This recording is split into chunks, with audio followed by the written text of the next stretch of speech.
शब्द रूप में विराजमान परम पूज्य स्वामी जी महाराज, पूज्य महाराज जी के चरणों में कोटि कोटि नमन प्रणाम करते हुए उपस्थित सभी सत्संगी धर्म प्रेमी भाई बहनों को, संस्था के वरिष्ठ पदाधिकारी सदस्यगण, सभी जिम्मेदार सेवादार प्रेमियों को सादर जय गुरुदेव। परमार्थी प्रेमी भाई बहनों, जब जब इस धरती पर धर्म का लोप होता है, चोरी, हिंसा, बेईमानी, धोखाधड़ी, लूटपाट चारों तरफ बढ़ जाता है, ऐसे समय में धर्म की स्थापना करने के लिए,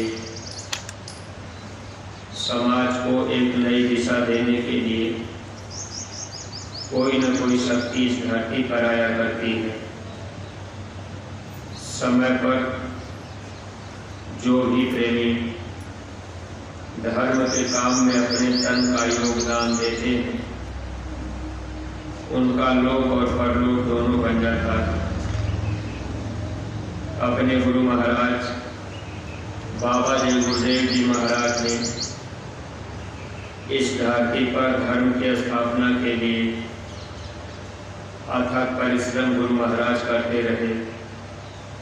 साथ में हम सभी प्रेमियों से भी गुरु महाराज धर्म के काम में इस तन को लगाने के लिए बराबर प्रेरित करते रहे, ताकि यह मानव जीवन पाना हम सब लोगों का सार्थक बन जाए।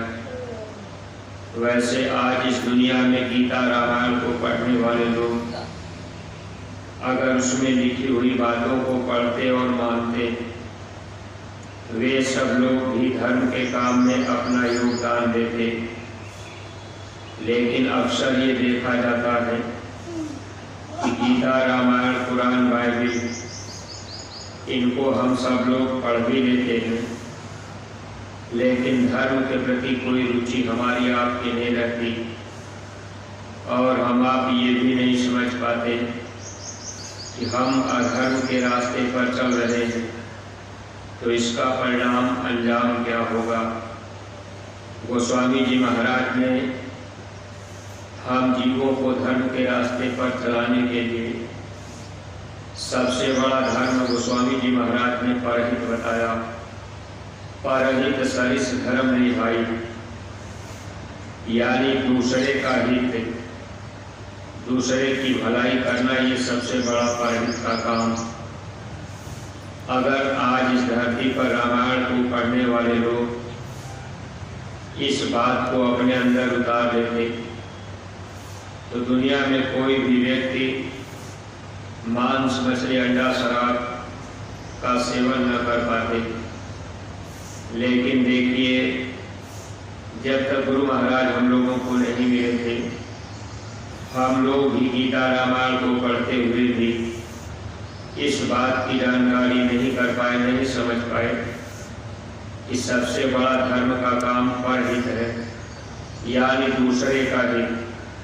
स्वामी जी महाराज हम लोगों को शाकाहारी सदाचारी का ये संदेश जो गांव-गांव देने का आदेश गुरु महाराज ने दिया, ये धर्म का बहुत बड़ा काम है।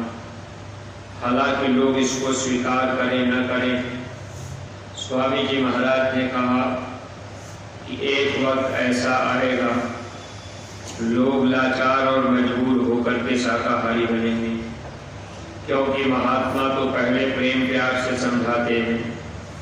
जब महात्माओं की बात लोग समय पर नहीं मान पाते तो फिर कुदरत उनको समझा देती है। वैसे स्वामी जी महाराज ने जो परिवर्तन का इशारा किया है उसमें गुरु महाराज ने कहा कि बहुत कम लोग बचेंगे और वे भी शाकाहारी सदाचारी होंगे, धार्मिक प्रवृत्ति के होंगे।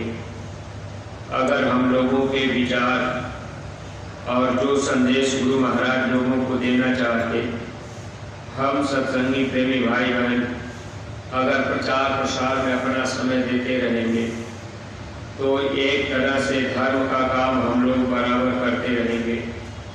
तो गुरु आदेश में जो भी काम किया जाता है उसमें महात्मा लोक और परलोक दोनों का लाभ देते हैं। अगर हमारा गुरु आदेश में शाकाहार का प्रचार गांव-गांव, गली-गली, एक-एक गांव को गोद लेकर के अगर घर-घर हम आप ये संदेश पहुंचाते रहेंगे तो हम लोग धर्म का भी काम करते रहेंगे। मान लीजिए 100 आदमी को समझाया गया और एक भी आदमी के विचार बदल गए तो कितने जीवों की रक्षा और भलाई होगी, इसका बहुत बड़ा लाभ मिलता है। दुनिया में हम आप तीर्थ व्रत पूजा पाठ मंदिर मस्जिद में अपना समय लगा देते हैं। कई दिनों तक हम आप तीर्थ यात्रा करने के लिए कभी बद्रीनाथ, केदारनाथ, हरिद्वार इधर उधर हम आप भटकते हैं। कभी कोई गंगा सागर स्नान करने के लिए भी समय हम आप दे देते हैं। लेकिन जो धर्म का काम गुरु महाराज ने हम लोगों को दे रखा, इस काम को करने का सबसे बड़ा लाभ हम परमार्थी प्रेमियों को मिलेगा। देखिए, एक बार एक फकीर साहब थे, हज करने के लिए काबे की तरफ जा रहे थे। जाते समय रास्ते में एक कुत्ता पड़ा हुआ था बेहोश। उसके दो चारों पैर खराब हो चुके थे। अब जैसे पैरों पर गाड़ी चल के निकल गई थी, वो बेहोश पड़ा था। फकीर साहब जा रहे थे, उनके मन में भाव आया कि ये कुत्ता बेहोश पड़ा है, इसका कोई साथी नहीं है, क्या करें, इसको हम इसकी मदद कर दें या हज करने जाएं। हालांकि तैयारी तो काबे की तरफ किए थे, लेकिन फकीर साहब के अंदर दया आ गई कि इसका कोई सहारा नहीं है और ये बेहोश पड़ा है। तो अब वो कुत्ते को उठा करके फकीर साहब लेकर के चलने लगे। एक कुआं था, वीरान में था, यानी एकांत में एक कुआं था। कुएं के पास ले जा करके फकीर साहब कुत्ते को वहीं रखे और बर्तन भी उनके पास नहीं था। तो पेड़ के पत्ते को तोड़ करके उन्होंने दोना बना लिया और अपने गमछे में बांध करके कुएं में डाल दिए। लेकिन पानी बहुत नीचे था। उनका ये विचार था कि पानी निकाल करके कुत्ते को पिला दिया जाए ताकि ये होश में आ जाए। अब जब पानी नहीं मिल पाया तब फकीर साहब अपनी कमीज उतार करके उन्होंने गमछे में जोड़ दिया। इसके बाद भी पानी नहीं निकल पाया क्योंकि कुआं गहरा था, पानी बहुत नीचे था। फकीर साहब ने इधर उधर देखा कि कोई इधर है नहीं। तब उन्होंने अपने कमर से अपनी धोती खोलकर अब उसमें जोड़ करके नीचे कुएं में डाल दिया। दोने में पानी 3-4 बार निकाले और पानी निकाल करके फिर फकीर साहब कुत्ते को जब पिला दिए, कुत्ता होश में आ गया। अब वो फिर कुत्ते को उठाए और आगे लेकर के जा रहे थे। अब वो तो काबे की तरफ हज करने जा रहे। तो एक जगह एक मौलवी साहब रहा करते थे। फकीर साहब वहीं पर रुके और उन्होंने कहा कि इस कुत्ते की देख रेख आप करना, हम हज करने काबे की तरफ जा रहे हैं। जब मौलवी साहब के पास वो फकीर साहब रुके तो वही रात में जब सोए थे तो रात में सोते समय आवाज़ आई कि तूने मेरे एक जीव की संभाल किया है। वह जीव तड़प रहा था, प्यास से मरने वाला था, लेकिन तूने पानी पिला करके मेरे जीव को संभाल लिया। तेरा हज कबूल है, तुम काबे जाओ या न जाओ। अब इस तरह से कुदरत जिन चीज़ों को बनाया, कुदरत ने इस धरती पर जिन जीवों को पैदा किया, अब उनको मारने काटने का अधिकार हम जीवों को नहीं, लेकिन फिर भी हम आप किसी भी जीव को मार काट देते हैं तो कभी भी हम आप ये सोचें कि देवी देवता भगवान हम लोगों से खुश हो जाएंगे, तो ऐसा संभव नहीं है।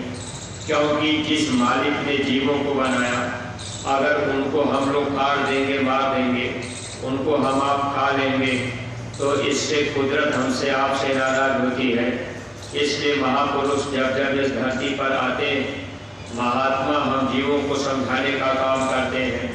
और अपने गुरु महाराज ने, बाबा जय गुरुदेव जी महाराज ने इस धरती पर लोगों को शाकाहारी सदाचारी बनाने के लिए, धर्म के इस काम में योगदान देने के लिए गुरु महाराज बराबर प्रेरित करते रहे। तो सत्संगी प्रेमी भाई बहनों, देखिए हम सब लोग अपने घर परिवार संसार में रह करके इस मानव तन से कुछ दुनिया का भी काम कर लें, अपने शरीर के लिए, स्त्री बाल बच्चों के लिए, लेकिन खास तौर से ये शरीर तो हम लोगों को भजन के लिए मिला है।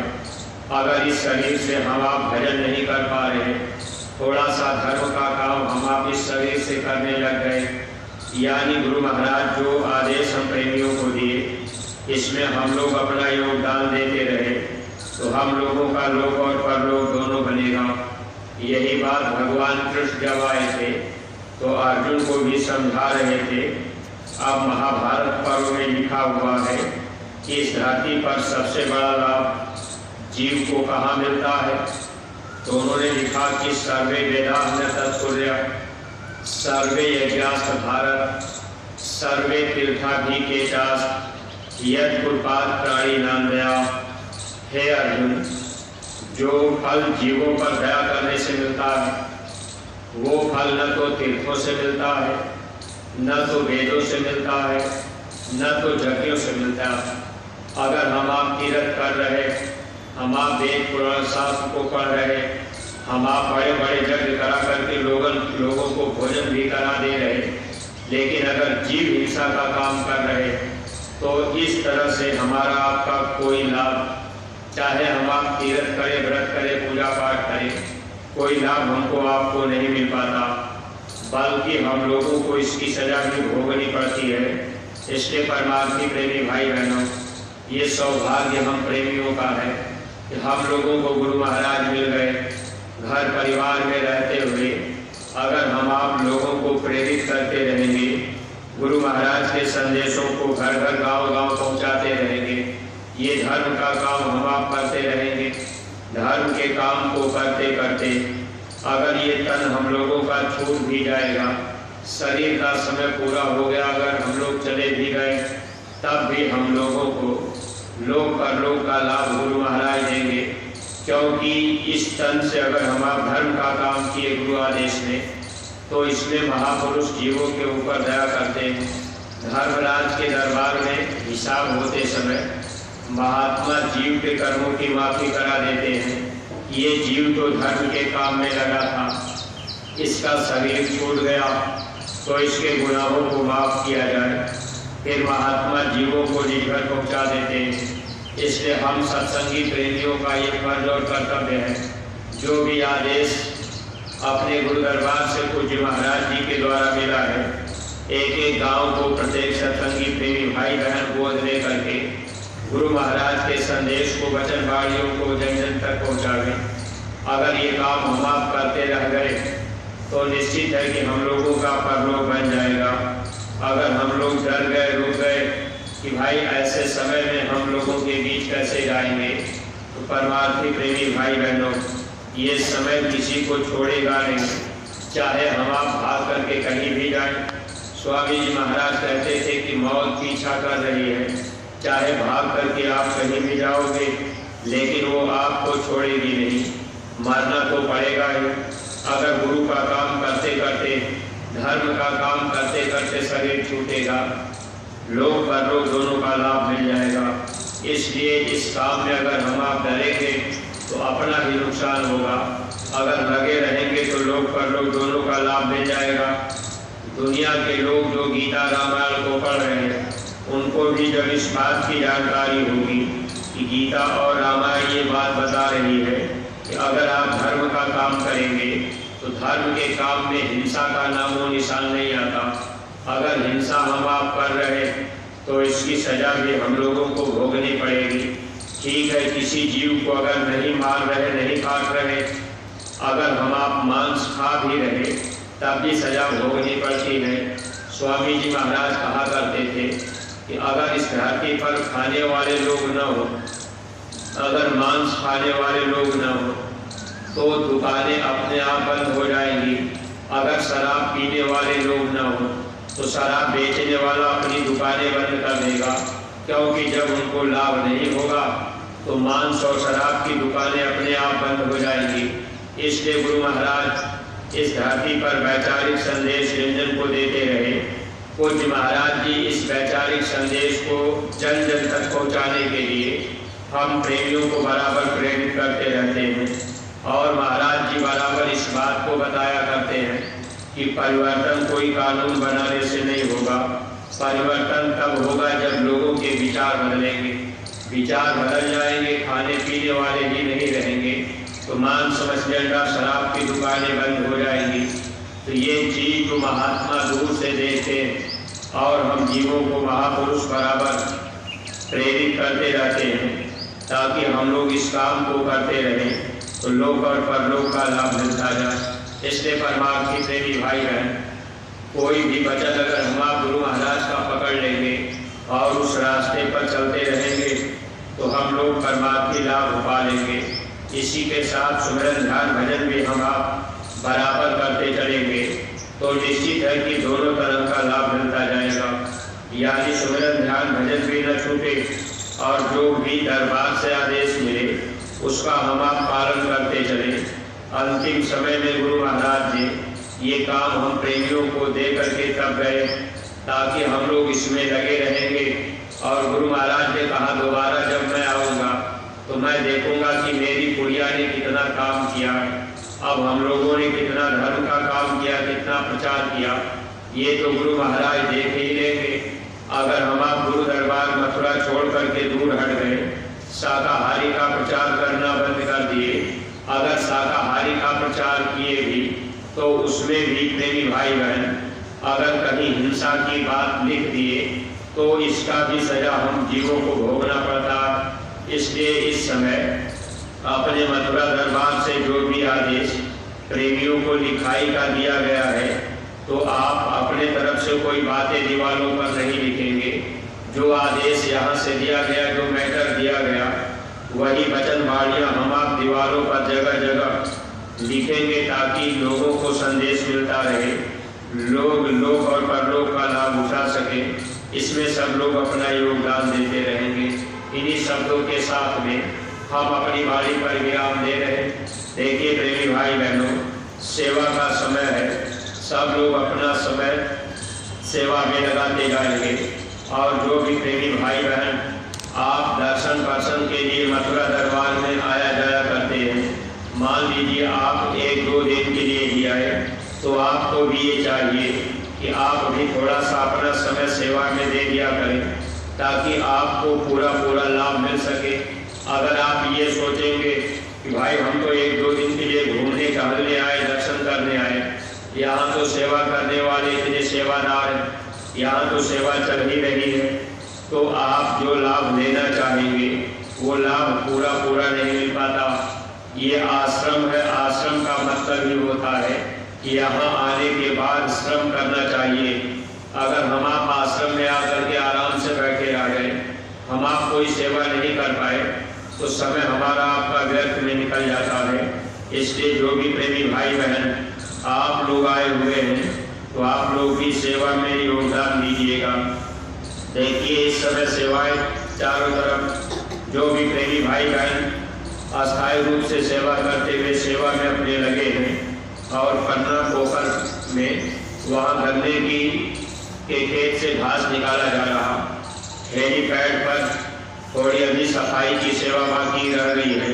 तो जो भी प्रेमी भाई बहन इधर उधर कहीं सेवा में नहीं लगे हैं, आप सब लोग सेवा में पहुँच करके सेवा का लाभ उठा लेंगे।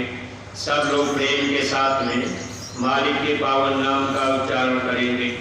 जय गुरुदेव, जय गुरुदेव। नाम किसका? प्रभु का पावन नाम।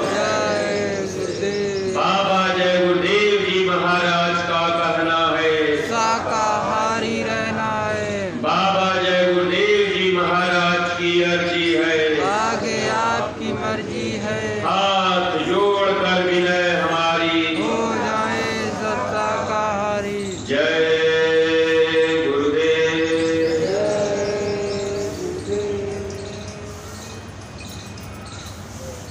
अब जो भी